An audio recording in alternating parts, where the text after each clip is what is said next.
બોલો રામા પીર કી જય।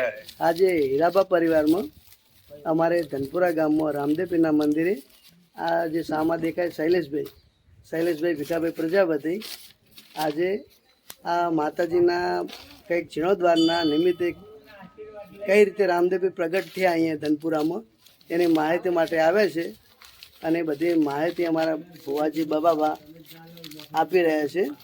એ વિડીયો એમને ઉતાર્યો છે, આજે એ લાઈવ કરવાના છે। એ એમનું કંઈક પુણ્ય ને અમારું પુણ્ય કે આજે શૈલેષભાઈ જો આટલો વિડીયો મોટો મૂકીને આખા ગુજરાતમાં દેખાડતા હોય, ભારતમાં દેખાડતા હોય તો અમને ખૂબ ગર્વ છે। બોલો રામા વીર કી જય। ચામુંડા માત કી જય, જમણી માત કી, વીર મહારાજ કી જય, સુગોતર માત, શક્તિવન માતા કી જય, ગણપતિ ભગવાન કી જય। તો મિત્રો આપણે એવી જગ્યાએ આવી ગયા કે ધનપુરા ગામમાં રામદેવ પીર ભગવાનનું મંદિર વર્ષો જૂનું હ।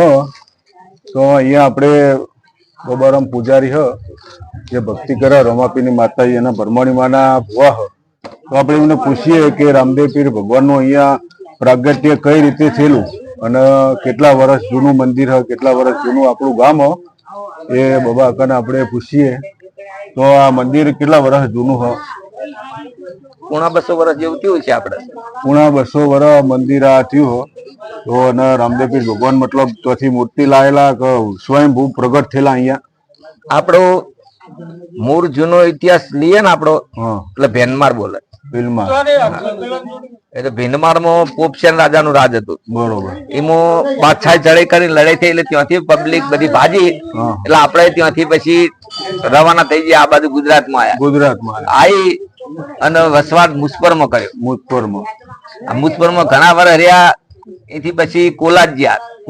કોલાદ થી બીજી 1-2 જગ્યાએ ફરીને કણહાગર આયા આપણા અમદાવાદ। કણહાગર આવી અને કણહાગર થી ડોજીભાનું હાહરું માતેણે થતું, એ કણહાગર રહ્યા અને માત્રાસણ। હવે ડોજીભાની નાની ઉંમરમાં અવસાન થયું। એ વખતે કોક રમાપીર નો પાઠ હતો, ત્યારે આપણે આ ભક્તિવન માતા એટલે પુંજવી માતાને તેડી લાયા। આ બીમારી જોઈ પછી આ ડોજીભાની બીમારી જોઈને બધા કલ્પન કરવા માંડ્યા। બરોબર। નારાયણભા ને કલ્પન કરવા માંડ્યા કે નાની ઉંમર માં આશ્યું। પછી ડોજીભાઈએ કીધું કે ભાઈ કોઈ કલ્પન કરશો નહીં, ભગવાન ના પ્રતાપ લ્યો, છોકરો લ્યો પ્રસાદ લઈ લો। એ છોકરો હાલો એક હાલો હાલો પ્રસાદ કે આવી જાય, ચલો સારું છે કે ચિંતા કરશો નહીં। બરોબર। અને ભગવાન ના દાડા હાડા દેખાડેલા અને આવશે છોકરો, એનું નામ હીરો પાડજો, ડાબા પગે લાખું એ નિશાની આલી। બરોબર। પછી નાની ઉંમર માં તો દાદાજી હતા, એમનું માતેણા પ્યોર થાય। બરોબર। એટલે માતેણામાં રહ્યો। બરોબર। અને હીરોભા ભોણા તરીકે શેરી મોટા થયા। ત્યાંથી એવો મેર આવ્યો, એ સાલ વાંચી આવજો આપડે તો બધી લખેલી એ બતાવો। ત્યાંથી 4 રબારી, 1 પ્રજાપતિ, 1 દરબાર, આ એના થોડી બધી હવે માતેણા રીતે આ જે આ ઘોડા માતેણા થી આવેલા, પેલા મહેમાન આરો તો એ જય માતાજી। આ તોપલી આપડે 4 ને 5 જ ધણી। બરોબર। આ ગામમાં પ્રજાપતિ, દરબાર હા દેહાઈ 1902 ત્યાંથી માતેણે પછી પેલા દેહી અને એ માતેણા ના આપડા કોકોર રહે। બરોબર। ઈબનો વતન બધવાયેલા એ વખત આપણે હીરાબાન ના લાયા હોય। બરોબર। હીરાબાન આપણે 1902 માં અહીંયા હતી। બરોબર। તે ઓય કણ આયા લઈ લો પ્રસાદ। એટલે આપણે માતાજીએ કીધું કે હું મોકલું ખરું, મારો એકનો એક પ્રજાપતિ તો કરી કે પણ તમે તેમાં ત્યાં લઈ જવો તો ભાઈ તરીકે લઈ જાઓ, ભણિયા તરીકે નહીં। એવી રીતે એમને સિગોતર માના અને લાગણજી માના સોગન ખવાડેલા અને ભાઈ દાવા તરીકે લાયેલા। બરોબર। આ રહ્યા ખૂબ મજા કરી। પછી હીરાબાની ભક્તિ ખૂબ હતી રોમાપીરની ને માતાજીની. બરોબર. એટલે હીરાબાની ભક્તિ, હીરાબાનો પરસો આલ્યો, આજે નેચો પગલો રહ્યો ને એ કંકુ પગલો પડ્યો. એટલે સ્વયંભૂ રામદેવ સ્વયંભૂ પ્રગટ થયેલા એ જે પગલો આપણે નહીં હતા એ જગ્યાએ કંકુ પગલો પડેલો. બોલો. તો મિત્રો અહીંયા રામદેવપીર નું મંદિર છે ધનપુરામાં. એ હું ધનપુરાનો જ છું. અહીંયા જો આ બધા ધનપુરા બીજ છે, બધા અહીંયા બેઠા જ છે. અને રામદેવપીર નો એટલા મતલબ પડસા એવા કોમ કરેલા રોમાપીરે, તો રોમાપીર અહીંયા સ્વયંભૂ પ્રગટ જ થયેલા. આ સ્વયંભૂ પ્રગટ અને રામદેવપીર ભગવાને અહીંયા લોકોનો કામ કરેલો. બીજના દિવસે અહીંયા ઘણી પબ્લિક આવો જો, અહીંયા ચા પાણી અને બધું નાસ્તો ને પ્રસાદ ને બધું ચાલુ જ હોય. તો રામદેવપીર ભગવાન આપણો મતલબ સ્વયંભૂ પ્રગટ કેવી રીતે થયા એ થોડું બે શબ્દો એમને આયા ભક્તિ કરતા હતા, પગલો પડે, પણ તે છતાં એમને કોઈ લોબુ ગણાર્યું નહીં. પછી એ બંધાતી હતી ભેંસ. બરોબર. એટલે ભેંસ દોરી ને તે નકરું દૂધ લોહી જેવું હોય, દૂધ દુવો એટલે લોહી જેવું. આ પછી ભગવાન ના આરાધના કરી દો કે જો તમારા એ પગલો પડે સ્થાપના જ કરવાની હોય ને પૂજા થવાની હોય તો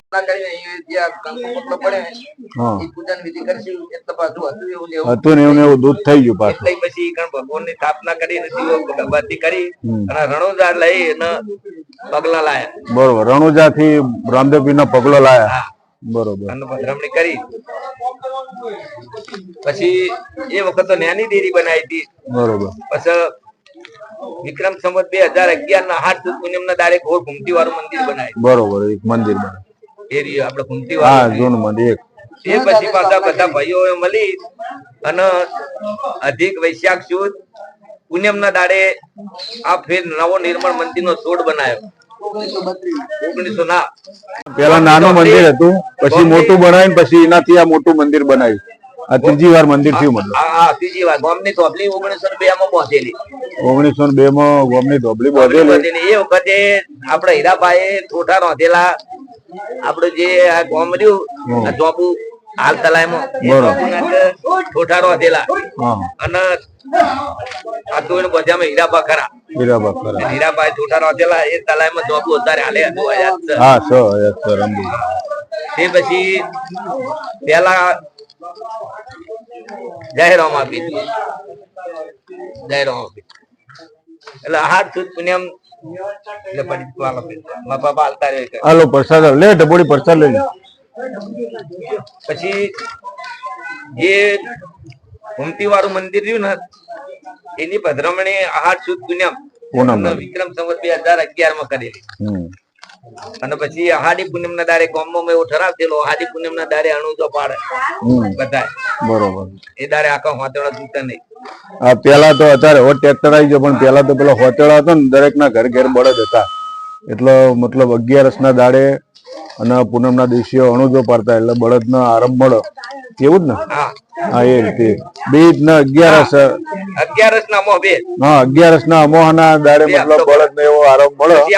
અને આ મોટી પૂનમ આવે ને જે અણુજો એ દિવસે મતલબ એવો હપ્તો પૂનમ નો હપ્તો પાડવામાં આપડા પૂનમ નો પાડવાનો અને દેહીયામાં ગોગા મહારાજ એ ગોગા મહારાજ ની નાગ પંચમ નો હપ્તો પાડવો પડે.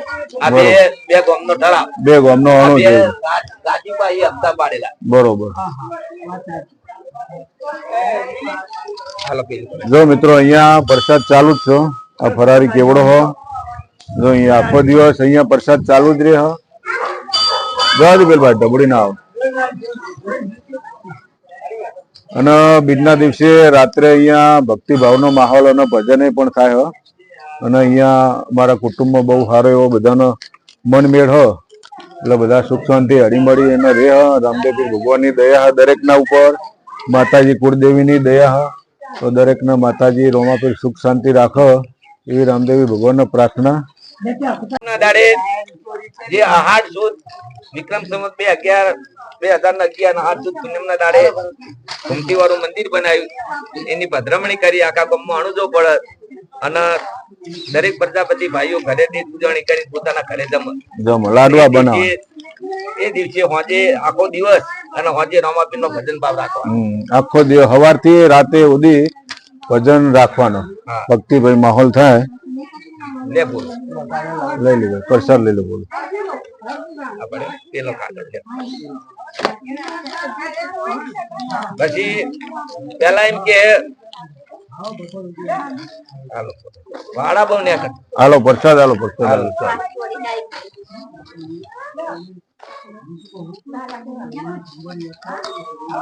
પ્રસાદ આલી દેવા દે, સ્ટોપ કરી દે, બંધ કરી દે. અને ગુરુ પૂર્ણિમાના દાડે પગલો લાવી પગલોની પધરામણી કરેલી દબાર કે બરોબર. પછી પહેલા કે કહેતી એમ કે વાડો બહુ ને કરતા વાડાનો રોગ વારા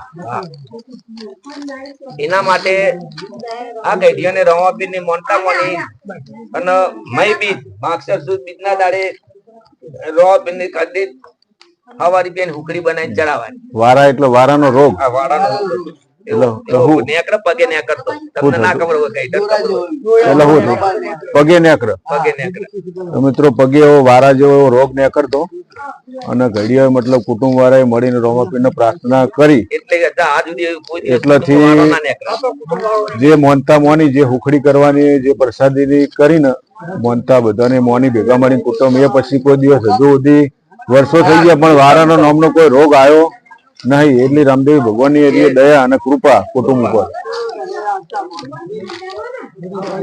એ રોમાપીર ને ઉકળી પછી આ ગઢિયા ભેગા થઈને કારતક સુદ 11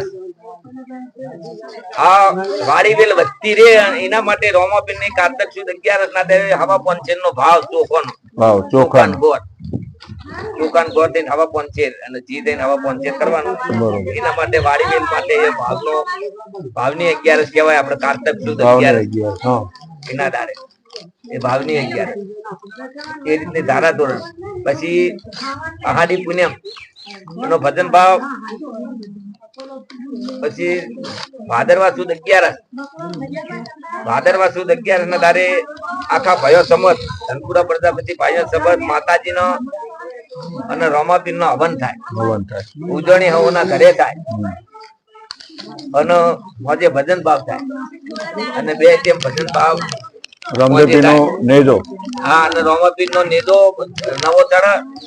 શ્રીફળ નો તોણ બદલાય, માતાજી ની ધજા બદલાય, માતાજી ને તોણ બદલાય. જય માતાજી. મૂર્તિ ની પધરામણી થઈ અને એ દિવસે પણ આખો દિવસ ભજન ભાવ પ્રસાદ વેકાય અને હોજે પણ ભજન ભાવ ઉજવણી હોવાના ઘટી થાય.